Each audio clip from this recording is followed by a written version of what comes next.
If you want to know what $3 billion smells like, it's not old leather or expensive cologne.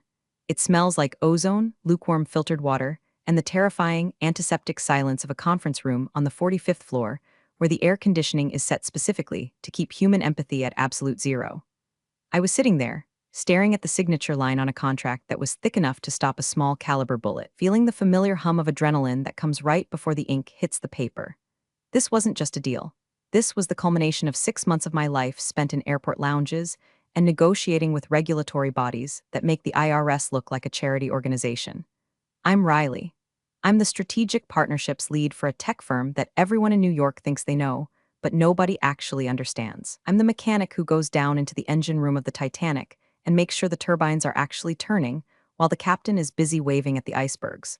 The telecom deal was supposed to be impossible. Everyone said the Europeans would never sign over that level of data integration.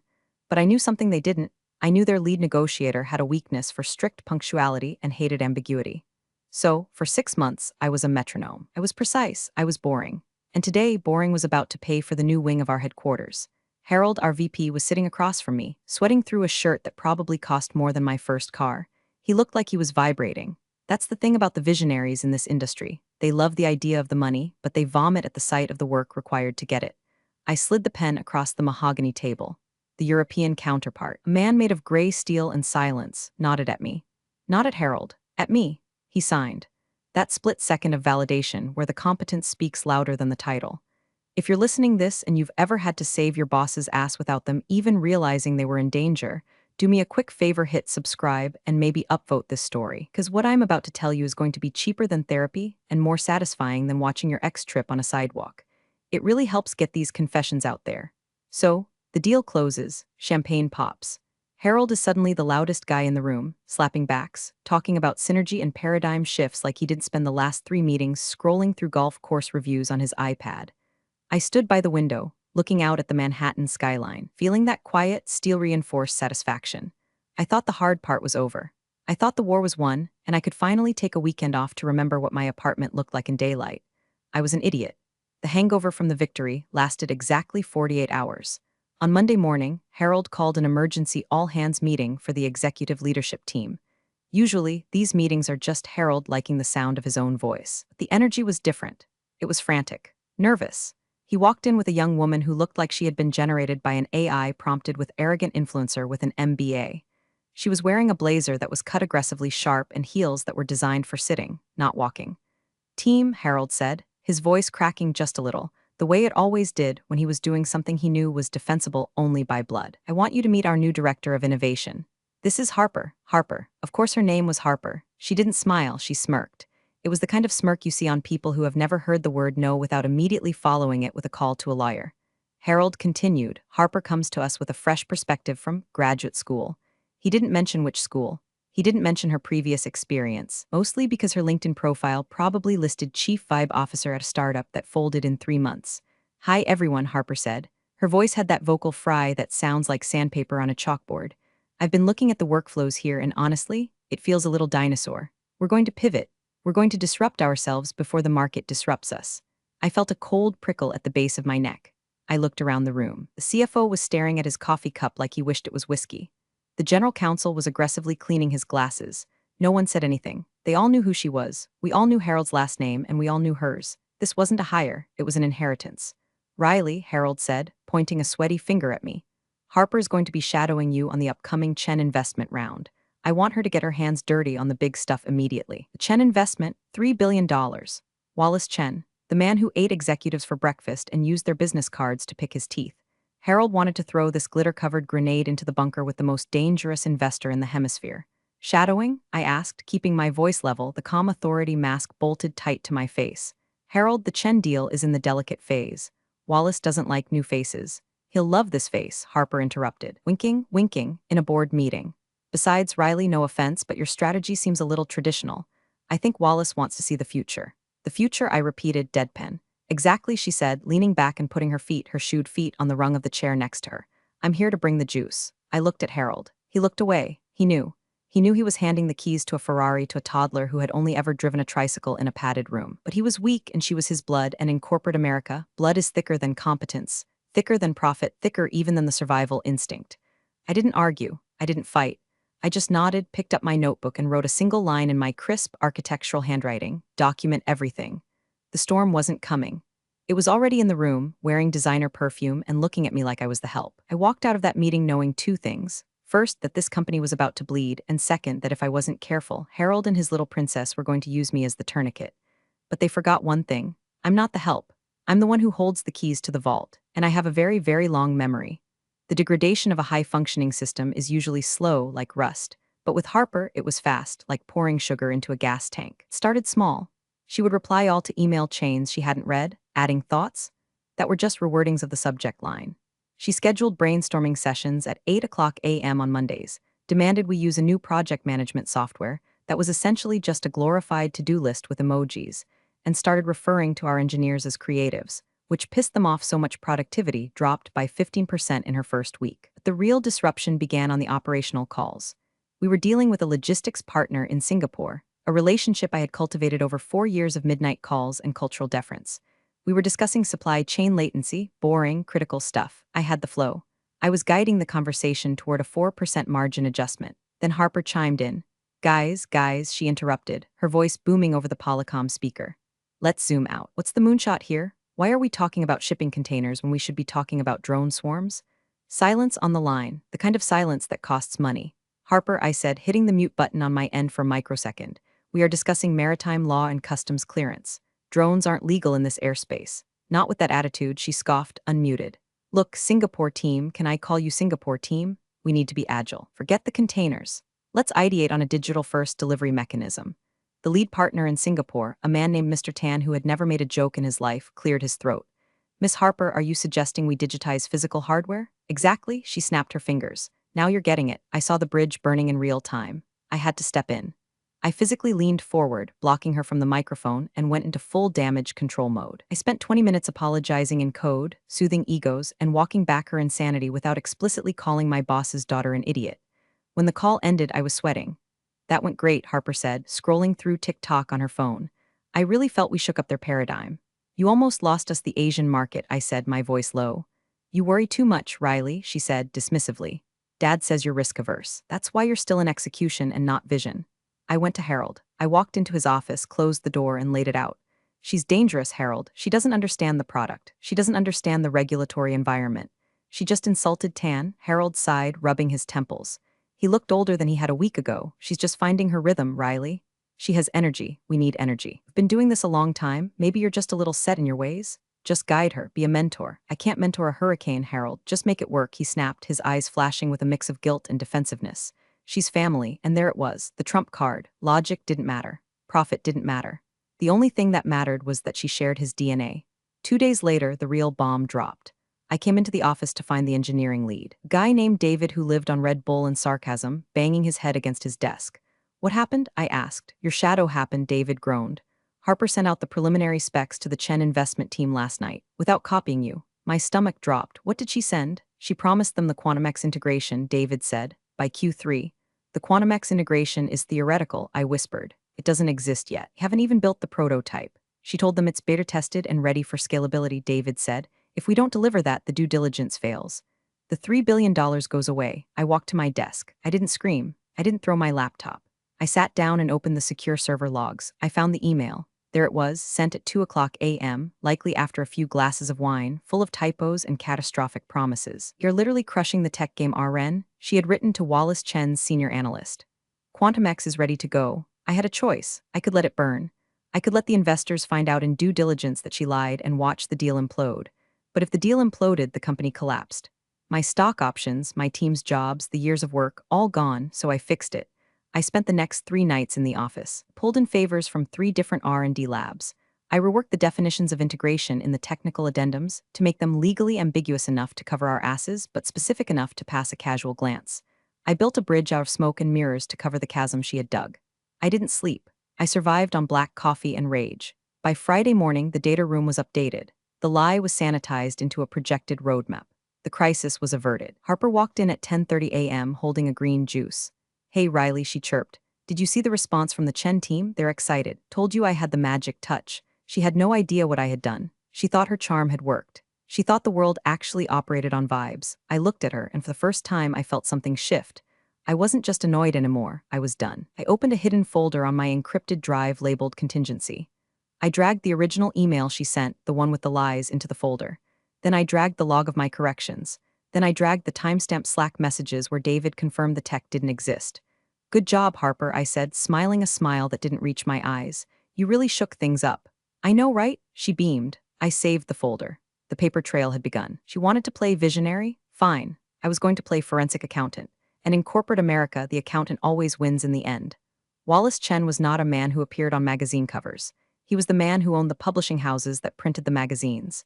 He was 70 years old, wore suits that cost more than my education, and had eyes that looked like two pieces of flint waiting to strike a spark. He didn't speak often, and when he did, never repeated himself. Dealing with Wallace was like playing chess with a grandmaster who was also holding a loaded gun under the table. The prep for the $3B investment meeting was a nightmare. Harold was hyperventilating in his office, popping beta blockers like Tic Tacs. Harper, on the other hand, was terrifyingly calm. She had spent the last week creating a slide deck that was 90% graphics and 10% incoherent gibberish. She insisted on leading the pitch. I have a connection with Wallace, she claimed. I can feel his energy. He wants to be inspired. He wants a return on equity, Harper, I said, trying to review the financial audits one last time. He doesn't care about inspiration. He cares about EBITDA. Bo ring, she sang-songed. Riley, you have to trust the narrative. So we walked into the boardroom. The air was thin. Wallace sat at the head of the table, flanked by 4 lawyers who looked like they were bred in a lab to find loopholes. I took my usual seat at Wallace's right hand, the operator's seat. Harold sat on the left. Harper stood at the front, clicking her presentation clicker like it was a detonator. She started talking. It was a train wreck. It was a masterclass in vacuous corporate speak. She used words like synergy, holistic ecosystem, and crypto-adjacent leverage in the first 3 minutes. She flashed slides of happy people holding phones, stock photos of diverse handshakes, and a graph that had no y-axis, just an arrow pointing up labeled success. I watched Wallace. He didn't blink, he didn't take notes, he just stared at her. His face was a mask of absolute neutrality. It was the kind of silence that makes lesser men crumble, but Harper was immune to social cues. She kept going. She pivoted to her NFT strategy. And finally, she announced, beaming, we're going to launch a limited series of commemorative tokens for our Tier 1 partners. It's going to drive engagement through the roof. It's the metaverse, Wallace, it's now. Wallace slowly turned his head. He didn't look at Harper. He looked at Harold. Harold, Wallace said. His voice was soft, dry like old parchment. Are we selling technology or are we selling cartoons? Harold turned pale. It's a multi-pronged approach, Wallace. Harper is just highlighting the aspirational verticals. Aspirational, Wallace repeated, tasting the word like it was spoiled milk. Then he looked at me. For the first time in the meeting, his eyes had life in them. He looked at me with a question that didn't need to be spoken. Are you seeing this? I gave him the smallest nod, a microscopic incline of the chin. I see it. I fixed the data room.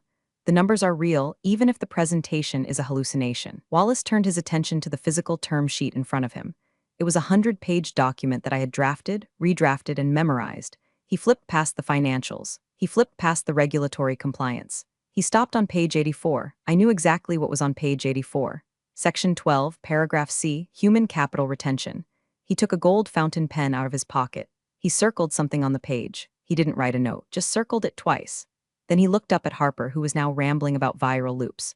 Miss Harper, Wallace interrupted. Call me Harper, she smiled. Miss Harper, he continued, ignoring her request. Your enthusiasm is noted. Please sit down. I have questions about the supply chain integration. He turned his body away from her, effectively cutting her out of existence, and faced me. Riley. The latency figures in the Singapore market. Explain them. Harper's smile faltered. She stood there, clicker in hand, awkwardly frozen. I can take that, she stammered. The moonshot is Riley, Wallace said, sharper this time. I leaned forward. The latency is down 4% due to a renegotiated customs protocol, Wallace. We sacrificed some margin on the front end to guarantee 99.9% uptime. It's an Appendix B. Wallace nodded. Good, smart trade. He closed the folder. He kept his hand resting on it. Specifically, his hand was resting on the section he had circled. Harper sat down, sulking, checking her phone. Harold wiped sweat from his forehead. They thought they had survived. They thought Wallace was just being old school. But I knew better. Wallace Chen didn't circle things for fun. He had found the lever. He had found the one thing in that document that mattered more than the NFTs or the buzzwords or Harold's desperate grin. He had found the kill switch. And as he looked at me one last time before ending the meeting, I realized he was just waiting to see if anyone was stupid enough to press it. The retaliation was clumsy, which made it all the more insulting. If you're going to stab someone in the back in a corporate environment, you use a scalpel, not a rusty spoon. But Harper was all blunt force trauma. It started the Tuesday after the pitch meeting. I tried to log into the shared executive calendar to schedule the follow-up diligence call with Wallace's team. Access denied. A little red box popped up, Contact Administrator. I tried to open the Chendeal final drafts folder on the server. Access denied. I sat back in my chair, sipping my lukewarm coffee. I didn't call IT. I knew what this was. This was the digital equivalent of changing the locks while your spouse is at the grocery store. Then came the email. It wasn't from Harper. It was from Harold, but the syntax was all wrong. Harold used commas like they were going out of style. This email was a stream of consciousness block of text. Subject, org chart realignment / vision forward Riley. As we pivot toward the closing of the Chen investment, we are looking at streamlining our leadership optics. Harper has expressed a desire to take point on the finalization phase to better align with the new innovation strategy. Given budget concerns and the need for a fresher narrative, your role is being reviewed for potential restructuring post-close. In the interim, please route all investor comms through Harper directly. We appreciate your support in this transition. Restructuring. Corporate speak for we're going to fire you the second the check clears. We need you to stay quiet until then. I read it twice. I felt the anger, sure, hot and sharp in my chest. I had built this department. I had saved their asses in Singapore. I had sanitized their data room. And now I was being restructured because a 28-year-old with an ego the size of Texas felt threatened because the investor asked me a question instead of her. But anger is a useless emotion in the boardroom. Anger makes you messy. Calculation makes you dangerous. I didn't reply immediately. I swiveled my chair to my secondary monitor, the one connected to my personal hard drive. You see, I'm not a rookie. I lived through the dot-com bust and the 2008 crash. I know that loyalty is a myth told by HR departments to keep salaries low. I had been mirroring the entire negotiation history to my private cloud for 6 months. Every email, every draft, every red line, every Slack message where Harper asked what does EBITDA mean lol. I opened the folder, it was all there. The Quantum X lie she sent, the log of me fixing it, the transcript of the call where she insulted the Singapore team, and most importantly the original term sheet where I had highlighted the clause Wallace circled. I smiled. It was a cold, tight smile. I hit reply on Harold's email. Harold understood. Efficient communication is key. I will direct all incoming queries to Harper. Just to clarify, Harper will be the sole signatory on the compliance deliverables for Wallace Chen. I want to ensure the chain of custody is clear for the audit. I pressed send. It was a trap. A beautiful, simple trap. By confirming she was the sole signatory, they were giving me a get-out-of-jail-free card for whatever disaster she was about to cause. And they were too stupid to see it. 10 minutes later, Harper walked by my glass-walled office. She didn't look at me. She was talking loudly on her phone. Yeah, I'm basically running the close. It's exhausting, but someone has to be the adult, right? She stopped, pivoted, and looked through the glass. She gave me a little wave. A dismissive, fingers-only wave, like you'd wave at a goldfish. I waved back. That afternoon, I went to the break room. A junior analyst, a kid named Kevin, who I had trained on SQL databases, was there making tea. He looked around nervously, then slid a folded piece of paper across the counter to me. I saw the draft org chart on the printer, he whispered, terrified. They're erasing you, Riley. It's not right. I took the paper. It was a printout of the new hierarchy. Harper was at the top, Chief Strategy Officer. My name wasn't on the page. Thanks, Kevin, I said softly. Don't worry about it. What are you going to do? He asked. Are you going to sue? Suing takes too long, Kevin, I said, putting the paper in my pocket. And it costs too much money. No, I'm going to do something much worse. What? I'm going to let them have exactly what they want. I walked back to my desk. I cleared my personal items. I took the photo of my dog. I took my lucky stapler. I left the desk bare except for the computer. They wanted to run the show? Fine. I was going to hand them the steering wheel. I just wasn't going to tell them that I had already cut the brake lines. The silence from the C-suite was deafening. For 3 days, I sat in my office with nothing to do. No emails, no meeting invites, no frantic calls from Harold asking where the regulatory binders were. It was the eerie calm of a ghost ship. They were freezing me out, hoping I'd just quit so they wouldn't have to pay the severance package. I used the time to have coffee. Not just any coffee. Strategic coffee. I met with Marcus, one of the independent board members, at Cafe 3 blocks away. Marcus was an old money guy, risk-averse, the kind of guy who wore suspenders non-ironically. He had been skeptical of Harper from day one. It's a mess, Riley, Marcus said, stirring his espresso. Harold is telling the board that Harper has revitalized the deal. He says Wallace is eating out of her hand. Is that what he says? I asked, looking out the window at the pedestrian traffic. Is it true? Marcus looked at me, desperate for the truth. Because if this deal tanks, the stock drops 40%. My portfolio can't take that hit. I didn't complain. I didn't badmouth them. I simply slid a single sheet of paper across the table. It was a timeline. No emotions, just data. Date, Harper takes over comms. Date, missed deadline for SEC filing. Date, QuantumX fabrication sent to investor. Date, Riley access revoked. Marcus read it. His face went gray. She lied about the tech specs. It's corrected in the data room, I said calmly. But if she tries to sell that lie in the final signing meeting, Wallace will walk. Marcus pocketed the paper. Why are you telling me this? Because I like this company, Marcus. And because when the building catches fire, I want you to know who was playing with matches. I walked back to the office just in time to see a notification on my phone. It was a forwarded calendar invite from Harold. He must have clicked forward to all by mistake, or maybe he just didn't care anymore. Subject, final signing Chen investment attendees. Wallace Chen, Harold, Harper, legal. Location, Boardroom A, Friday, 2:00 p.m. I wasn't on the invite list. I opened the email thread below the invite. Wallace had sent a short note to Harold earlier that morning. Harold, final term sheet review this Friday. All key roles must be present, as discussed. I do not like surprises. Harold's reply was underneath, absolutely, Wallace. The whole leadership team will be there. We are ready to make history. He was lying to Wallace. He was defining leadership team as people named Harold or Harper. He was betting that Wallace wouldn't notice my absence, or that if he did, he wouldn't care enough to stop the check. It was a staggering gamble. It was the kind of arrogance that only comes from people who have never actually had to negotiate for their survival. I sat at my empty desk. The office hummed around me. People walked by, averting their eyes. They knew I was a dead woman walking. They didn't want to catch the contagion of failure.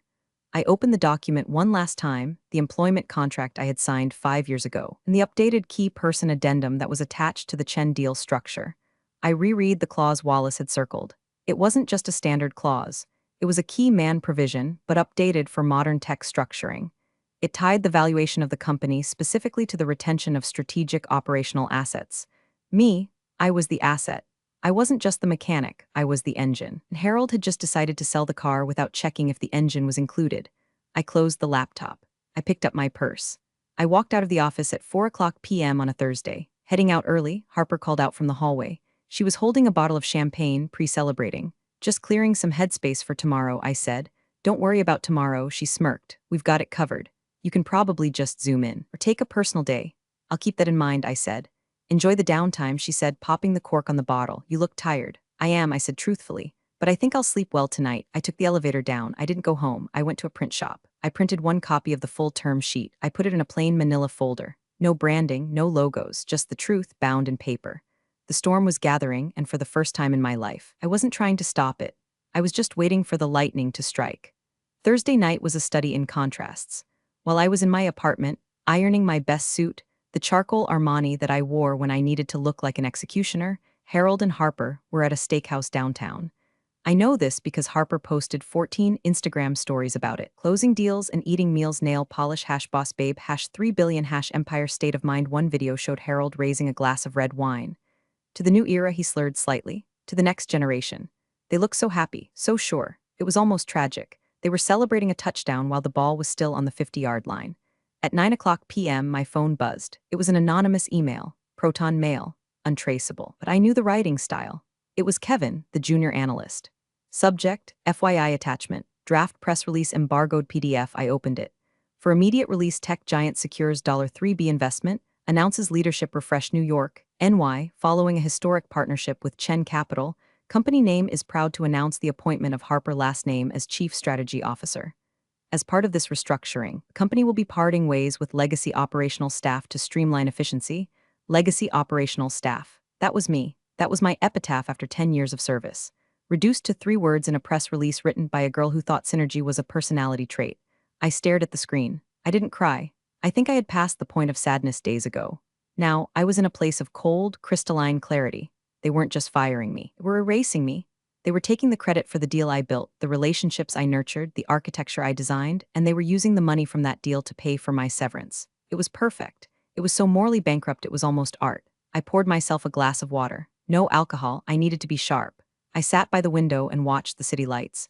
New York is a brutal place. It doesn't care if you're nice. It doesn't care if you're fair. It only cares about leverage. Who has it and who doesn't? Harold and Harper thought they had the leverage because they had the title and the bloodline. They thought power came from the name on the door, but I knew the truth. Power comes from the fine print. I looked at the manila folder sitting on my dining table. It looked innocuous, just a folder. But inside was the lever that could move the world, or at least move $3 billion. I slept for exactly 6 hours. Dreamless sleep. I woke up at 5:00 a.m., did 20 minutes of yoga to center my breathing, and drank black coffee. I put on the suit. I did my makeup, minimal, sharp, wore paint. I arrived at the office at 8:00 a.m. The signing wasn't until 2 p.m. The office was buzzing. There were caterers setting up in the lobby, balloons, actual balloons. It looked like a prom, not a merger. Harper breezed in at 11 a.m. Was wearing a white suit, a bold choice. She looked like she was about to get married to a bank account. "Oh, Riley," she said, stopping by my empty desk. "I thought you weren't coming in today." "I have some loose ends to tie up," I said, typing on a blank screen. "Right," she said, checking her reflection in the glass wall. "Well, feel free to grab a cupcake from the lobby, but maybe steer clear of the boardroom later. It's going to be pretty high level. Strictly key players." "Understood." I said, "Strictly key players." She walked away, her heels clicking a rhythm of unearned victory. I waited. I watched the clock. 1 p.m., 1:30 p.m., 1:45 p.m. I saw Wallace Chen arrive. He walked with his entourage, a phalanx of dark suits. He didn't look at the balloons, he looked straight ahead. He walked into the boardroom. Harold followed, looking nervous but excited. Harper followed, practically skipping.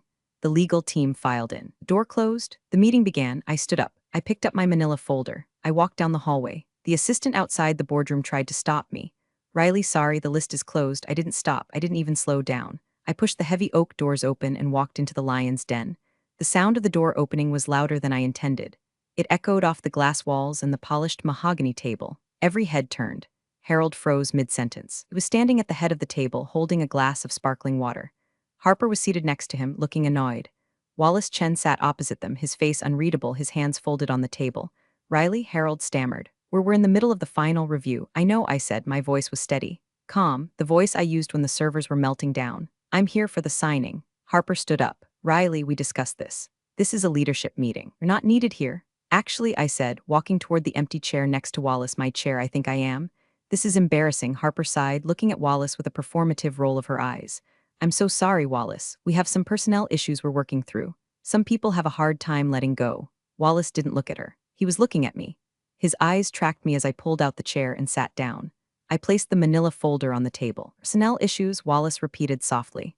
"Yes," Harper said, emboldened by his acknowledgement. She turned to me, her face hardening. She decided to do it right there. She wanted to show Wallace she was the boss. She wanted the kill. "Riley," Harper said, her voice loud, projecting for the room. "Since you can't take a hint, I'll make it clear.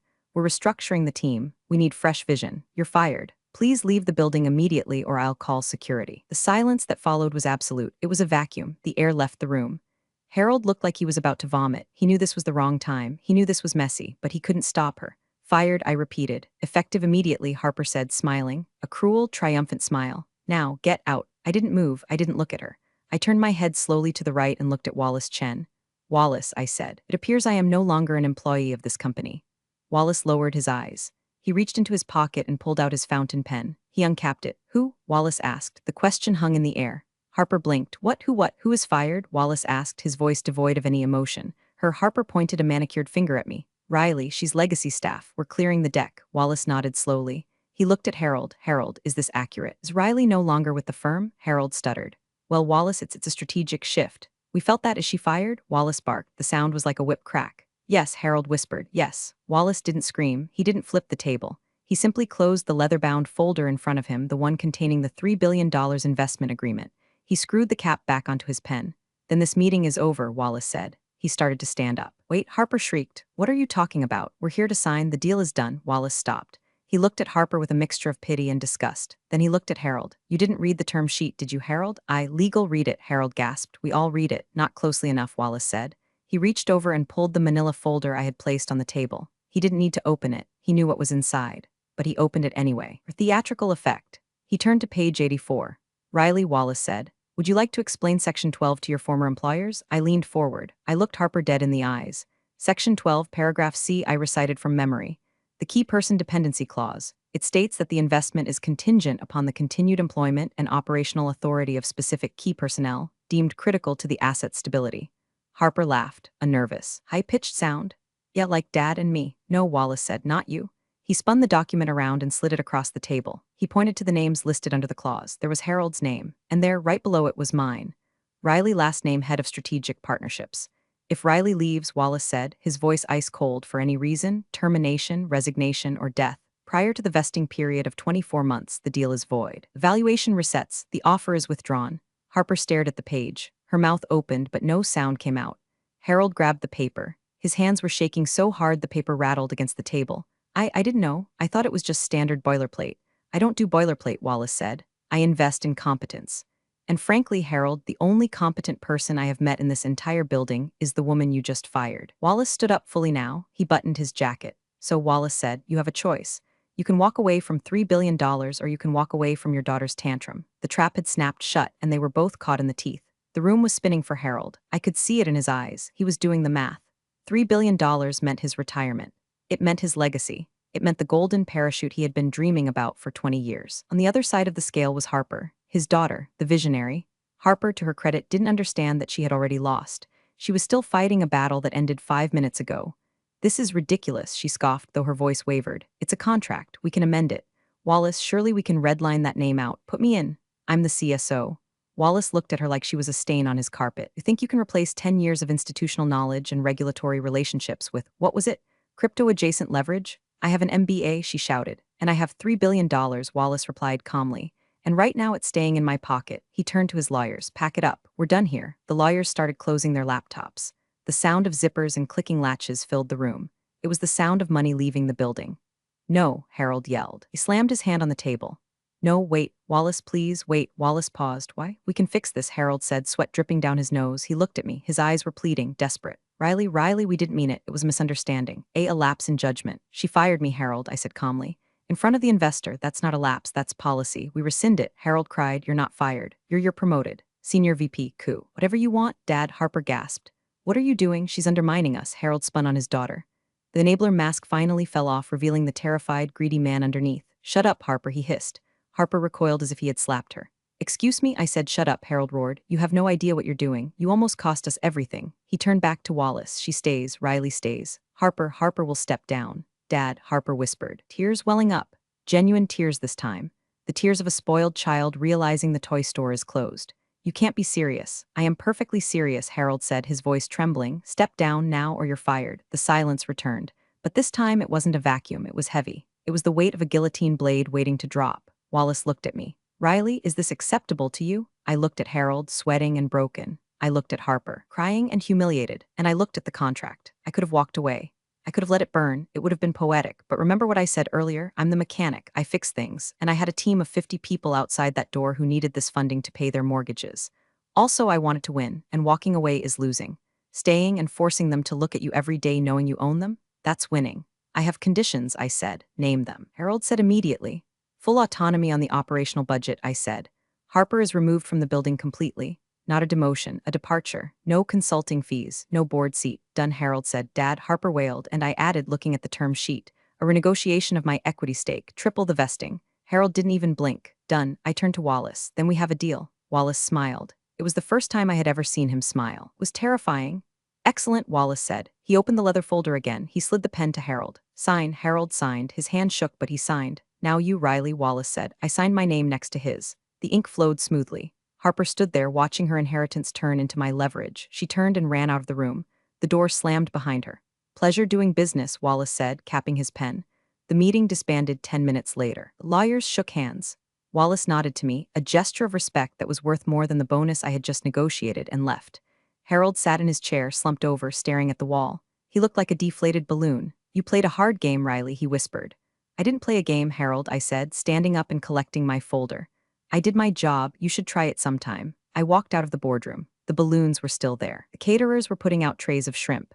The staff was gathering, smiling, unaware that they had almost been unemployed 5 minutes ago. I walked toward the elevators. I needed fresh air. I needed to wash the smell of desperation off my suit. I heard sobbing from the emergency stairwell. I pushed the heavy door open. Harper was sitting on the concrete steps, her white suit smudged with dust, crying into her phone. He chose her over me. She was saying to whoever was on the other end. Probably her mom or her Reiki healer. It's so unfair. I had a vision. She looked up and saw me. Her face crumpled into a mask of hatred. You realized you ruined my life, right? She spat. You think you're so smart. You're just a bureaucrat. I stood on the landing looking down at her. Harper, I said softly. I didn't ruin your life. I saved the company. There's a difference. I'm going to start my own firm, she threatened, wiping mascara from her cheek, and I'm going to crush you. Good luck with that, I said, but a piece of advice? Read the contracts, all of them, even the boring parts. I turned to leave. Wait, she called out. How did you know Wallace would back you? I paused, hand on the door handle. Because Harper, I said, Wallace likes money, and I'm the one who makes it. You're just the one who spends it. I walked out onto the street. New York air was cold and smelled of exhaust and roasted nuts. It was the best thing I had ever smelled. I checked my phone. The press release had gone out, but it was different. Tech giant secures $3B investment. Riley last name promoted to chief operating officer. There was no mention of Harper. It was like she never existed. I walked to the corner and hailed a cab. I wasn't going to go celebrate. I wasn't going to post on Instagram. I was going to go home, pour a glass of expensive scotch, and sit in silence. We won. The competent people won. It doesn't happen often. Usually the Harpers of the world fail upwards and the heralds protect them and people like me get restructured into oblivion. But today the fine print held up. I looked out the window as the city blurred by. I felt healed, not happy exactly, but balanced. The scales had tipped back. And to the guy who fixes the AC on the 45th floor, I see you. Keep the air cold. We need it to keep our blood from boiling. I'm Riley. I'm the COO, and I'm never signing a document without reading the footnotes again. Some people confuse nepotism with power, until real money walks in and reminds them who actually holds the pen. Riley didn't need to argue, shout, or defend herself. She just let the paperwork speak. The daughter came in swinging a title, but Riley came in with leverage, earned in silence. In business, respect isn't inherited, it's negotiated. Appreciate you all for sticking through this one. See you in the next story.